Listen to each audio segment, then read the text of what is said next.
వచ్చే ఎన్నికల్లో బీజేపీ రాష్ట్రంలోనూ అధికారంలోకి వస్తుందని ఆ పార్టీ రాష్ట్ర అధ్యక్షుడు రామచంద్రరావు ధీమా వ్యక్తం చేశారు. రానున్న సార్వత్రిక పోరులో కమలం పార్టీ ఒంటరిగానే పోటీ చేస్తుందని పునరుద్ఘాటించారు.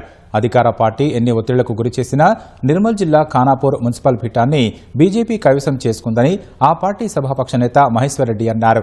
ఖానాపూర్లో కుమరంభీం చౌరస్తా నుంచి మున్సిపల్ కార్యాలయం వరకు కాషాయ శ్రేణులు భారీ ప్రదర్శన నిర్వహించాయి. పార్టీ రాష్ట్ర అధ్యక్షుడు ఎన్ రామచంద్రరావు సమక్షంలో అంకం మౌనిక చైర్పర్సన్ గా పదవీ బాధ్యతలు చేపట్టారు.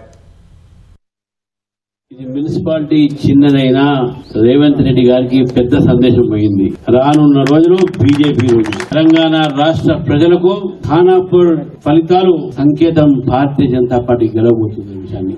ఎందుకంటే బీజేపీ ఒంటరిగానే రేపు తెలంగాణలో అధికారం రాబోతుంది కాబట్టి ఇది బీజేపీ కేవలం ఒంటరిగానే ముందుకు పోతుంది, ఎవరితోని పొత్తులు ఉండవని చెప్పేసి కూడా స్పష్టం చేస్తా ఉన్నా. భారతీయ జనతా పార్టీ రాష్ట్రంలో అధికారం చేజిక్కించుకుంటుందని దానికి రామచంద్రరావు గారి అధ్యక్షతన ఈ రోజు గెలిచినటువంటి ఖానాపూర్ మున్సిపాలిటీ కాదు, రేపు ఖచ్చితంగా తెలంగాణ రాష్ట్రంలో భారతీయ జనతా పార్టీ అధికారం దక్కించుకోబోతుందన్న సంకేతాలు కూడా ఈ ఖానాపూర్ గడ్డ నుంచి మనం ఇస్తా ఉన్నాం.